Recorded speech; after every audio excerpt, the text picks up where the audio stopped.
El teléfono vibró en mi bolsillo como un puñetazo en el estómago, justo cuando sus labios rozaban los míos por primera vez en esa terraza con vistas al Guadalquivir. Daniela, es una emergencia. Ven ahora mismo, gritó Verónica al otro lado de la línea, su voz quebrada como si el mundo se estuviera derrumbando. Y yo, idiota de mí, dejé caer el beso a medio camino y corrí hacia ella, sin saber que acababa de sabotear mi enésima oportunidad de amor. Sevilla ardía esa noche de verano, con el aire cargado de jazmín y el eco distante de una guitarra flamenca que parecía llorar por mí. Me llamo Daniela, tengo 28 años y vivo en el barrio de Triana, donde las calles estrechas susurran secretos antiguos y el río serpentea como un amante caprichoso. Soy diseñadora gráfica, de esas que pasa horas frente a la pantalla soñando con formas que nunca se materializan en la realidad, igual que mis relaciones. Y luego está Verónica, mi compañera de piso desde hace 3 años, mi sombra inseparable, la que siempre aparece como un vendaval para arruinarlo todo. No era la primera vez. Recordé la cita con Laura, esa abogada de ojos almendrados que me había invitado a un tablao en el Alameda. Habíamos bailado un poco torpes pero risueñas, cuando Verónica irrumpió con su Daniela, el piso se inunda. El vecino de arriba ha roto una tubería. Mentira, por supuesto. Al llegar, todo estaba seco como el desierto de Almería, y Verónica me esperaba con una copa de manzanilla y una excusa balbuceada sobre pánico innecesario. O aquella vez con Sofía, la profesora de literatura que olía a libros viejos y promesas. Estábamos en el Metropol compartiendo confidencias sobre García Lorca, cuando mi móvil explotó con mensajes de Verónica: necesito que vengas ya. He perdido las llaves y estoy encerrada fuera. Corrí de nuevo y allí estaba ella, sentada en el portal con una sonrisa culpable, las llaves colgando de su dedo como un trofeo. Al principio lo atribuía a la mala suerte, a esa torpeza sevillana que nos hace tropezar con lo inevitable. Verónica y yo nos conocimos en la Facultad de Bellas Artes, 2 chicas de provincias perdidas en la vorágine de la capital andaluza. Ella, con su melena negra como la noche de San Juan y unos ojos que guardaban tormentas, era la rebelde de la clase, la que pintaba murales clandestinos en las paredes del barrio del Arenal. Yo, más callada, con mi pelo castaño revuelto y una cámara siempre al hombro, capturaba la luz del atardecer en las catedrales góticas. Nos unió un proyecto sobre el flamenco como expresión de la identidad queer en Andalucía, y desde entonces fuimos inseparables. Compartíamos piso en un ático con vistas al río, cocinábamos paella los domingos y nos escapábamos a la feria de abril disfrazadas de flamencas, riendo hasta que nos dolía el estómago. Pero últimamente sus interrupciones se habían vuelto más frecuentes, más personales. Como si oliera el peligro de que yo encontrara a alguien que me alejara de ella. Eres mi mejor amiga, Dani, me decía siempre, con esa voz ronca que me erizaba la piel sin que yo supiera por qué. No quiero que te hagan daño. Y yo asentía, ignorando el nudo en el pecho, porque ¿qué amiga no protegería a la otra? Sin embargo, en las noches solitarias, cuando el Guadalquivir lamía las orillas como un susurro culpable, me preguntaba si no habría algo más oscuro en su celo. Aquella noche con Elena, la última de la lista, la que casi me hace creer en el amor a primera vista, fue el detonante. Elena era diferente, una escritora freelance de 30 años, con el pelo corto teñido de rojo fuego y una risa que evocaba las campanas de la Giralda. Nos conocimos en un taller de escritura erótica en la Casa de la Memoria, un lugar donde las palabras se volvían carne sin necesidad de tocarse. Hablamos durante horas sobre el deseo reprimido en la literatura española, citando a Goytisolo y sus pasiones prohibidas. Eres como un verso de Lorca, me dijo ella, y yo me sonrojé como una colegiala en su primera procesión de Semana Santa. La cita fue en la terraza del M, con vistas a la catedral iluminada como un sueño barroco. Pedimos salmorejo y jamón ibérico, y entre bocado y bocado, sus dedos rozaron los míos sobre la mesa. Cuéntame de ti, Daniela. ¿Qué te rompe el corazón? Y yo, por primera vez en mucho tiempo, me abrí, hablé de mi familia en Córdoba, conservadora hasta el tuétano, que aún no entendía por qué su hija prefería besar a mujeres en lugar de casarse con un buen chico. Hablé de mis miedos, de cómo Sevilla me había salvado pero también me había herido con sus tradiciones asfixiantes. Elena escuchaba, sus ojos verdes fijos en mí como si yo fuera el único secreto que valía la pena desentrañar. Entonces vibró el teléfono. Verónica. Su nombre en la pantalla fue como una daga.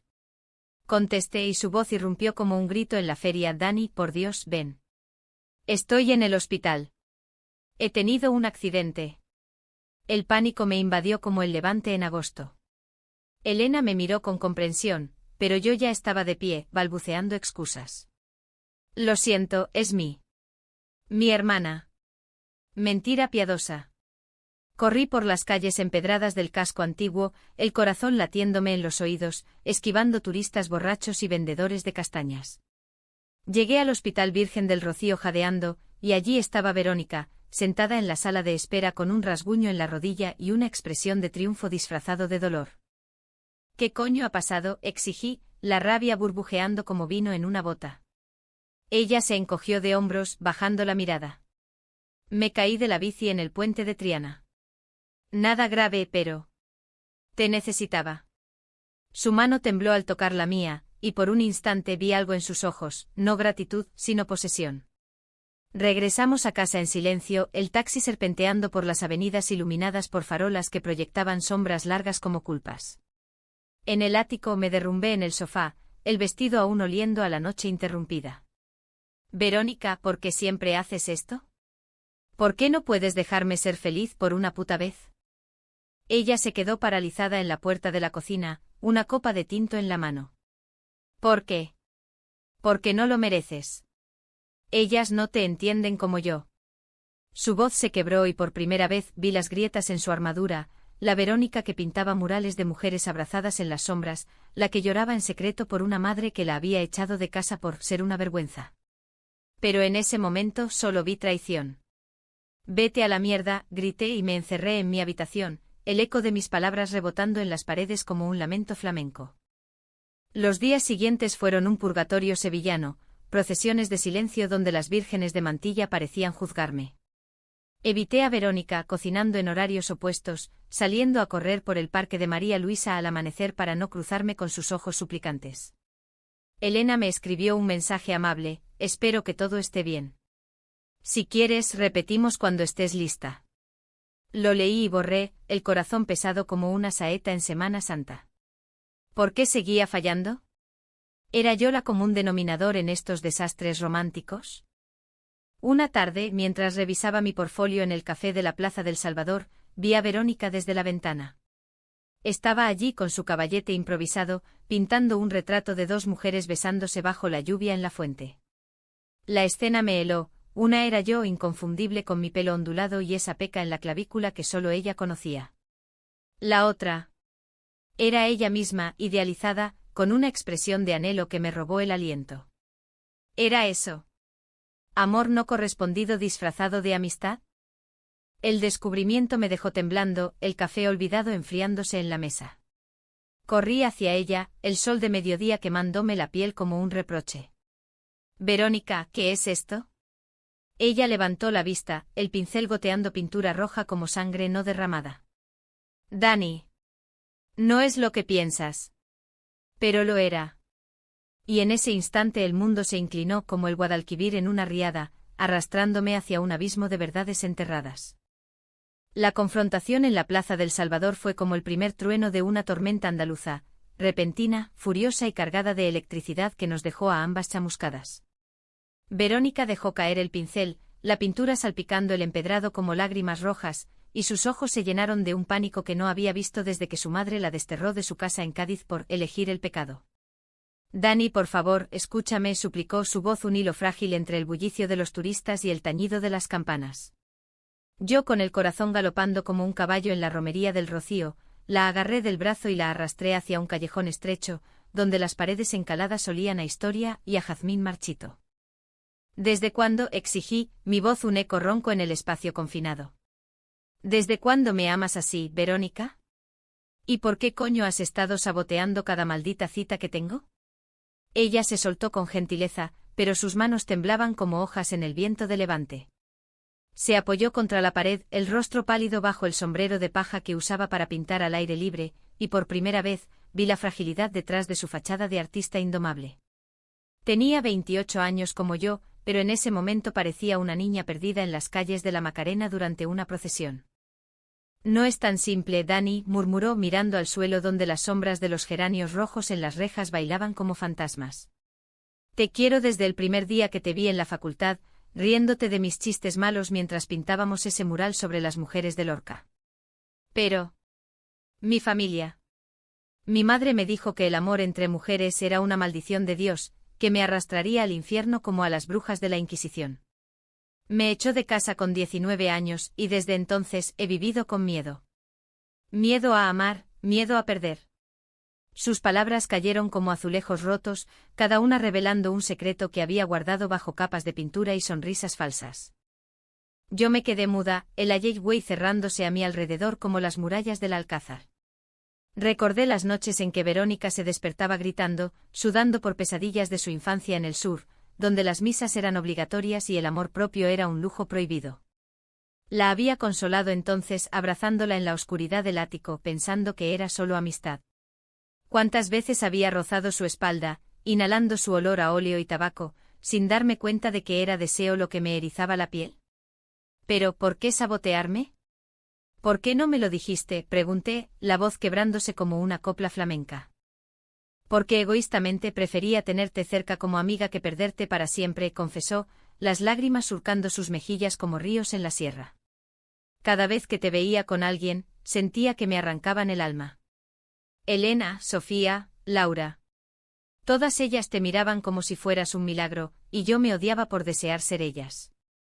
Así que intervenía, como una loca posesiva, inventando excusas absurdas. Lo sé, es tóxico, es injusto. Pero te amo tanto que duele, Dani. Duele como el sol de agosto en las Ramblas. Sus palabras me golpearon como una saeta en el pecho, y por un momento quise odiarla. Quise gritarle que había arruinado mi vida, que por su culpa había dudado de mí misma, de mi capacidad para amar en una ciudad que celebraba el amor con ferias y rosas pero lo juzgaba en susurros. Pero entonces recordé nuestras mañanas compartiendo churros en el bar de la esquina, las tardes pintando en el taller improvisado del salón, las confidencias bajo las estrellas desde la terraza, con el río como testigo silencioso. Verónica no era solo mi sabotaje, era mi hogar, mi refugio en una Sevilla que a veces se sentía como una jaula dorada. No sé qué sentir, admití, deslizándome por la pared hasta sentarme en el suelo, las rodillas contra el pecho. Me has hecho daño, Verónica. Mucho daño. Pero... Dios, ¿y si yo también? La idea me aterrorizó. Siempre había asumido que mi atracción por las mujeres era clara, pero con Verónica, era como si una niebla se hubiera disipado. ¿Cuántas veces había cancelado citas solo para quedarme con ella viendo películas de Almodóvar, riendo de sus comentarios sarcásticos sobre el amor trágico?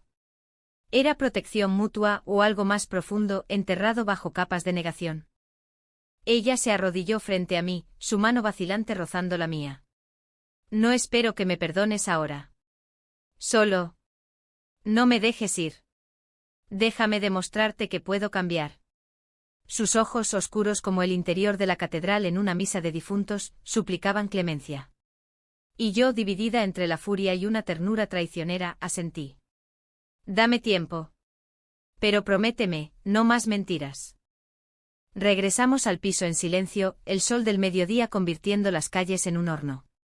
Aquella noche Sevilla se vestía de fiesta por el Corpus Christi, con alfombras de sal y flores tejiendo caminos para la custodia.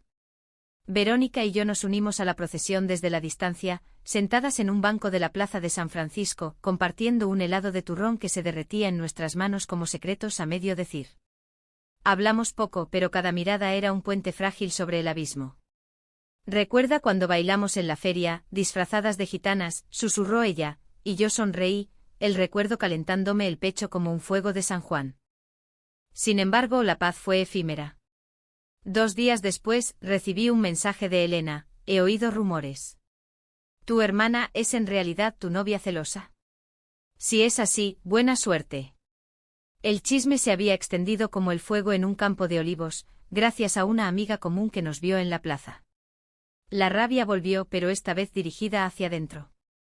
¿Cómo podía confiar en Verónica si su amor venía envuelto en veneno? Decidí confrontar el pasado. Visité a mi terapeuta, una mujer mayor de Huelva que olía a romero y sabía de dolores andaluces.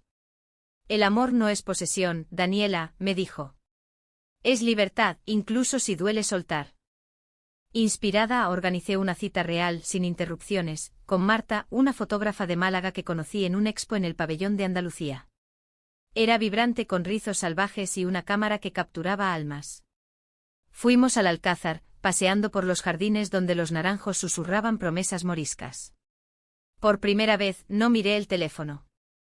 Hablamos de arte, de la luz de Sevilla que hace que todo parezca un cuadro de Velázquez. Sus labios rozaron mi mejilla al despedirnos y sentí un cosquilleo genuino, no empañado por culpas.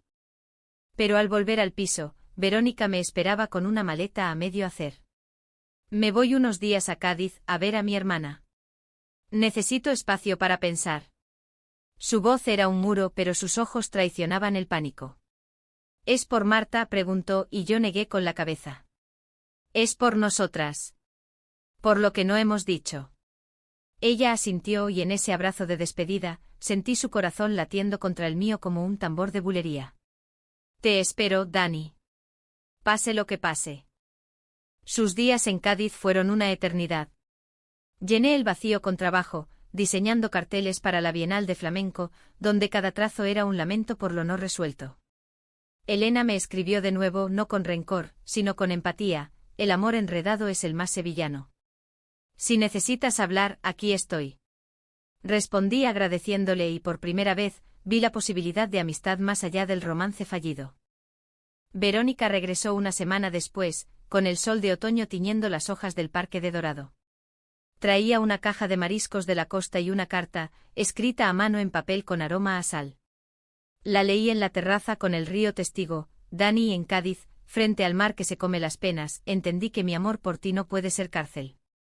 Si me eliges, que sea libre. Si no, seré tu amiga, aunque me parta el alma. Lágrimas cayeron sobre el papel, saladas como el Atlántico. Esa noche cocinamos juntas, gambas al ajillo y vino de Jerez, la cocina llena de risas y humo como en los viejos tiempos. Pero el aire estaba cargado, como antes de una tormenta en la Sierra Nevada. He estado pensando, dije sirviendo el vino. Sobre nosotras. Sobre sí. Ella me interrumpió con un dedo en los labios, su tacto eléctrico. No digas nada aún. Solo abrázame. Y lo hice. En ese abrazo Sevilla pareció detenerse, el tráfico lejano, el canto de los mirlos en los naranjos, todo se fundió en el latido compartido. Pero el destino, caprichoso como un torero en la maestranza, tenía otros planes. Al día siguiente un secreto del pasado de Verónica emergió como un fantasma de la Inquisición. Su ex, una mujer de Madrid llamada Carla, apareció en nuestra puerta embarazada y exigiendo respuestas. Verónica me prometió que volveríamos, dijo, el vientre redondeado bajo el abrigo como una acusación viva. El mundo se derrumbó de nuevo y yo, testigo involuntaria, sentí la traición como un puñal en la espalda. ¿Cuántas mentiras más ocultaba mi compañera? Carla se plantó en el umbral de nuestro ático como una figura salida de un drama de Valle Inclán. Alta, con el pelo recogido en un moño desordenado y los ojos hinchados por noches de insomnio. El embarazo de 5 meses evidente en la curva suave de su abdomen bajo el jersey holgado. Verónica, no puedes ignorarme eternamente, declaró, su acento madrileño cortante como el viento de la sierra en invierno.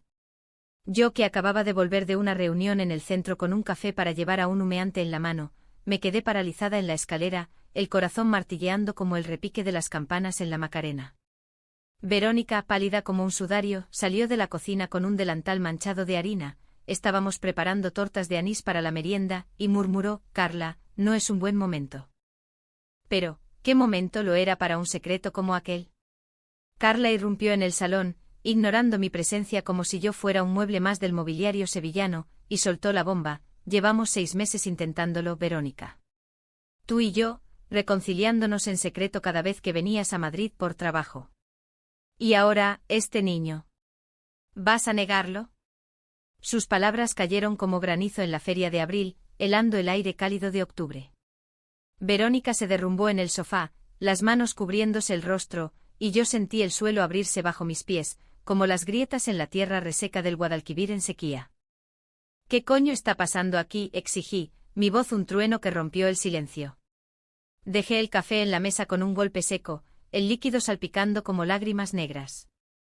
Verónica levantó la vista, sus ojos oscuros suplicantes, pero yo ya no veía a mi amiga, a la mujer que me había confesado su amor en un callejón perfumado de jazmín. Veía a una traidora, una mentirosa que había tejido una red de engaños mientras yo lidiaba con mis propios demonios. Dani, por favor, déjame explicarte, balbuceó, pero Carla la interrumpió con una risa amarga. ¿Explicar, Dile cómo me juraste amor eterno en el retiro, cómo planeamos una vida juntas lejos de esta ciudad de procesiones y hipocresías.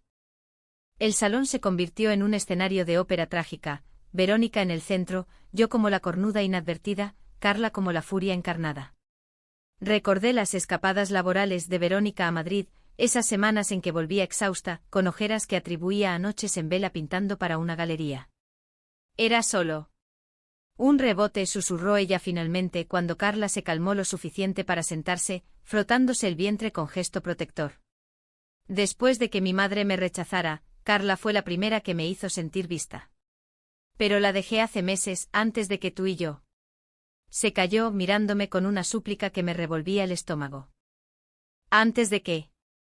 Antes de confesarme tu amor mientras seguías follando con ella, espeté, la palabra cruda escapando como un improperio en una taberna de Triana. No era sexo lo que imaginaba, nada explícito, solo la traición de la intimidad compartida, pero dolía igual. Carla, sorprendentemente, se volvió hacia mí con empatía. No lo sabía, lo juro. Pensé que éramos exclusivas. Pero ella siempre hablaba de ti, Daniela. De su mejor amiga en Sevilla, la que la salvaba de todo. Sus palabras fueron un puñetazo. ¿Cuántas veces había sido el escudo de Verónica, sin saber que era también su excusa? La discusión se prolongó hasta el atardecer, con el sol tiñendo el Guadalquivir de oro sangriento visible desde nuestra ventana. Carla exigía que Verónica se mudara con ella a Madrid para criar al niño, había sido concepción asistida, un sueño compartido que ahora se torcía en pesadilla. Verónica negaba con la cabeza, lágrimas surcando su rostro como los canales de la ciudad en lluvia. No puedo, Carla. No amo así. Amo a Daniela. La declaración en medio del caos fue como un rayo, honesta, desesperada, pero tardía. Yo, harta de ser el premio de consolación, agarré mi chaqueta y salí dando un portazo, las escaleras resonando como un requiem. Sevilla me recibió con su abrazo asfixiante, las calles del Arenal llenas de revendedores de recuerdos, el olor a fritura de churros mezclándose con el de mi rabia. Caminé sin rumbo hasta el puente de Triana, donde el río parecía burlarse de mí con su fluir indiferente. Me senté en el bordillo, las piernas colgando sobre el agua, y lloré como no lo hacía desde la muerte de mi abuela, esa mujer devota que me había enseñado a bordar mantillas pero nunca a navegar el amor prohibido. ¿Por qué siempre acababa sola?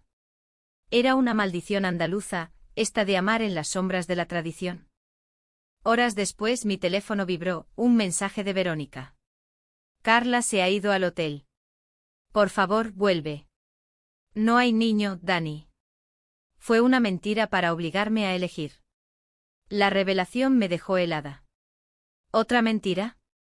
Corrí de vuelta, el corazón en la garganta, y al abrir la puerta, encontré a Verónica hecha un ovillo en el suelo, rodeada de fotos antiguas, ella y Carla en Madrid, riendo en la Puerta del Sol, ella y yo en la playa de Matalascañas, abrazadas bajo la luna. Todo es verdad menos el embarazo, sollozó. Carla está desesperada porque la dejé por ti. Inventó eso para herirme, para que volviera. Pero yo solo te quiero a ti. La abracé entonces no por perdón, sino por piedad compartida. Nos quedamos así hasta la medianoche susurrando confesiones en la penumbra, como Verónica había roto con Carla meses atrás, pero el miedo a la soledad la había hecho recaer en llamadas nocturnas, como yo, en mi ceguera. Había ignorado las señales de su amor porque temía lo que significaba para nuestra amistad, para mi familia que aún rezaba por mi conversión. Somos un desastre, ¿verdad?, dije, riendo a través de las lágrimas. Ella asintió, su cabeza en mi hombro. Pero un desastre sevillano, apasionado y eterno. Al día siguiente enfrentamos a Carla juntas. La encontramos en el hotel cerca de la estación de Santa Justa, donde los trenes partían hacia futuros inciertos. Ella admitió la mentira con la cabeza gacha, el embarazo un bulbo de desesperación por un amor perdido. Lo siento, murmuró y en sus ojos vino villanía, sino el dolor de todas nosotras, mujeres amando en un mundo que aún juzga con ojos de cofradía. Verónica le dio un abrazo de cierre, prometiendo amistad distante, y Carla se fue en un taxi al amanecer, dejando atrás un eco de lo que pudo ser. El alivio fue efímero. Mi propia familia, alertada por un chisme de la red de parientes andaluces, llamó esa tarde. Mi madre, con su voz temblorosa desde Córdoba: Daniela, ¿es verdad lo de esa chica? ¿Estás con una mujer? Piensa en nosotras, en la vergüenza. Las palabras fueron como azotes en una procesión de flagelantes. Colgué furiosa y corrí a los brazos de Verónica, quien me consoló con besos suaves en la frente, promesas de un futuro nuestro. Pero el conflicto interno ardía, podía elegirla a ella sobre mi sangre, sobre la tradición que me había mecido. Semanas pasaron en una danza precaria, citas robadas en rincones olvidados de Sevilla, como el jardín de los patos al anochecer, donde los patos graznaban como chismosos. Verónica dejó de sabotear, en cambio me animaba, incluso organizando una cena con Marta para que explorara. Pero en cada roce, en cada mirada, sabía que mi corazón ya estaba anclado a ella. El clímax llegó en la víspera de Todos los Santos, cuando el camposanto de San Fernando se llenaba de velas por los difuntos. Verónica me llevó allí al atardecer con una botella de fino y una historia. Mi abuela materna está enterrada aquí, dijo señalando una lápida cubierta de jazmín silvestre. Era lesbiana en los años 50, cuando Franco hacía de nosotras criminales. Amó en secreto a una vecina, y cuando la perdieron en un accidente se llevó el secreto a la tumba. Pero me lo contó mi madre antes de echarme como advertencia: no repita sus errores. Y yo, idiota, lo hice. Sus palabras destrozaron algo en mí. Arrodilladas ante la lápida, lloramos por las abuelas silenciadas, por los amores truncados en la España de posguerra. No seremos como ellas, juré y la besé por primera vez, un beso tentative, salado de lágrimas, bajo las primeras estrellas. Pero el destino, cruel como un torero herido, intervino de nuevo. Al día siguiente un artículo en el Diario de Sevilla, un chisme sensacionalista sobre escándalo queer en Triana, nos expuso, fotos borrosas de nosotras en el camposanto, titulares gritando amor prohibido en la ciudad de las pasiones. La red social estalló, mensajes de odio de desconocidos, llamadas de mi familia cortando lazos, incluso amenazas veladas a la galería de Verónica. El mundo nos juzgaba y en el ojo del huracán, nuestra frágil unión se resquebrajó. ¿Podemos con esto?, pregunté una noche, acurrucadas en la terraza con el río como barrera contra el caos. Verónica me miró, su mano en la mía firme como las raíces de un olivo. Juntas sí. Por todas las que vinieron antes. El escándalo nos envolvió como la niebla del Guadalquivir en invierno, espesa, asfixiante, robándonos la luz que tanto amábamos en Sevilla. El artículo del diario no era solo chisme, era un eco de la España profunda, esa que aún susurra juicios en las sacristías y las tertulias de café. Mi teléfono se convirtió en un nido de víboras, mensajes de primos lejanos en Córdoba: arrepiéntete antes de que Dios te castigue, llamadas anónimas con risas burlonas, mariconas en Triana, y hasta un email de mi jefe en la agencia de diseño, sugiriendo una pausa por la imagen de la empresa. Verónica, por su parte, vio canceladas 2 exposiciones, dueños de galerías temerosos de provocar a los cofrades conservadores de la Semana Santa. Nos refugiamos en el ático como en una fortaleza sitiada, las cortinas corridas contra los ojos curiosos de los vecinos. Cocinar se volvió ritual de supervivencia, gazpacho frío para enfriar la rabia, torrijas para endulzar el amargor. Pero en las noches, cuando el silencio de la ciudad amplificaba nuestros miedos, las grietas emergían. Tal vez deberíamos irnos, propuso Verónica una madrugada, su cabeza en mi regazo mientras yo trazaba patrones invisibles en su brazo. ¿A Madrid? ¿A Barcelona? Donde el amor no sea un escándalo. Su voz era un susurro, pero cargado de la misma posesión que una vez me ahuyentó. Yo me incorporé, el colchón crujiendo como un lamento. ¿Irnos? ¿Y renunciar a Sevilla? Esta ciudad nos ha herido, sí, pero también nos ha formado. El flamenco no nace del confort, nace del duende del dolor. Ella me miró, sus ojos oscuros reflejando la luna sobre el río. Pero, ¿y si el duende nos destruye? Mi abuela se quedó y mira cómo acabó, sola, con el secreto pudriéndose en su tumba. El miedo en su voz era palpable, un eco de su madre, de la España que había forjado cadenas invisibles alrededor de nosotras. El conflicto se agudizó cuando mi familia cortó todo contacto. Mi madre, en una carta manuscrita llegada por correo, antigua como sus costumbres, escribió: «Hija, el Señor perdona, pero la vergüenza no. No vuelvas hasta que sanes». La leí en la cocina con Verónica observándome desde el umbral, y algo se rompió dentro, no ira, sino una tristeza profunda, humanitaria, por la mujer que me había parido pero nunca me había visto realmente. Lloré sobre la encimera, el papel empapándose como una promesa rota, y Verónica me envolvió en sus brazos, susurrando coplas de consolación: «No llores por quien no llora por ti». Pero la verdadera prueba vino de Carla. Regresó a Sevilla un mes después, no con rencor, sino con una oferta de redención. Había fundado un grupo de apoyo para madres solteras queer en Madrid, y quería que Verónica se uniera, para expiar lo nuestro. La reunión fue en un café discreto del barrio de Santa Cruz, con sus calles laberínticas como metáfora de nuestros enredos. Carla, ahora con un brillo sereno en los ojos, había encontrado pareja, una maestra de primaria, nos habló de perdón, de comunidades que curan en lugar de herir. «Verónica, tú podrías liderar algo aquí, en Andalucía. Hay tantas como nosotras, silenciadas por la tradición». La idea prendió una chispa en Verónica, por primera vez, vi esperanza en lugar de miedo. «Podríamos hacerlo juntas», me dijo esa noche, sus manos entrelazadas con las mías bajo la sábana. Un taller de arte queer en Triana, donde pintar lo que duele, donde bailar el flamenco sin cadenas. Yo dudé, el fantasma de mi familia aún susurrando dudas, pero su entusiasmo era contagioso, como el vino en una boda gitana. Empezamos pequeño, un flyer en redes, un espacio alquilado en un local abandonado del Arenal. Al principio solo 3 mujeres, una estudiante de Derecho aterrorizada por su outing familiar, una viuda de 50 que había amado en secreto durante décadas, y una bailarina de flamenco que usaba el escenario como escape. El taller fue catarsis, pinceles manchados de rojo por la rabia, lienzos que gritaban identidades reprimidas, y al final, un corro de bulerías donde las voces se unían en desafío. Verónica brillaba, guiando con su pasión indomable, y yo, diseñando los carteles, sentía por fin que construíamos algo eterno. Pero el clímax inesperado llegó en la tercera sesión. Mi madre apareció en la puerta, envuelta en un mantón de manila negro, el rostro surcado por arrugas de preocupación y algo más, arrepentimiento quizás. «Dani», dijo su voz temblando como una saeta en procesión.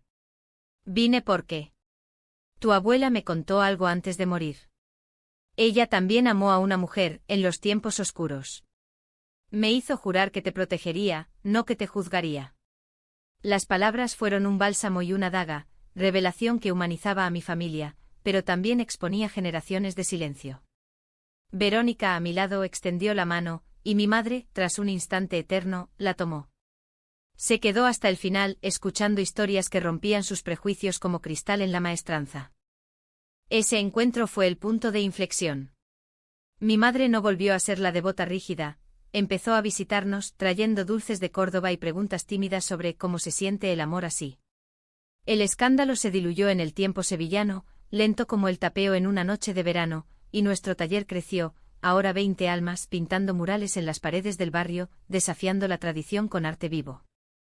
Hoy, un año después, Verónica y yo caminamos por la Plaza de España bajo una lluvia fina, la misma que presagió nuestra revelación. Ella lleva un anillo sencillo en el dedo, no de compromiso formal, Sevilla aún arrastra cadenas, sino de promesa compartida. «Te amo, Dani», dice besándome bajo el puente curvado, las baldosas de azulejos reflejando nuestro abrazo como un mosaico eterno. Yo respondo con un beso más profundo, el corazón pleno. Hemos sobrevivido traiciones, mentiras, juicios. Y en esta ciudad de pasiones y dolores, hemos encontrado nuestra verdad.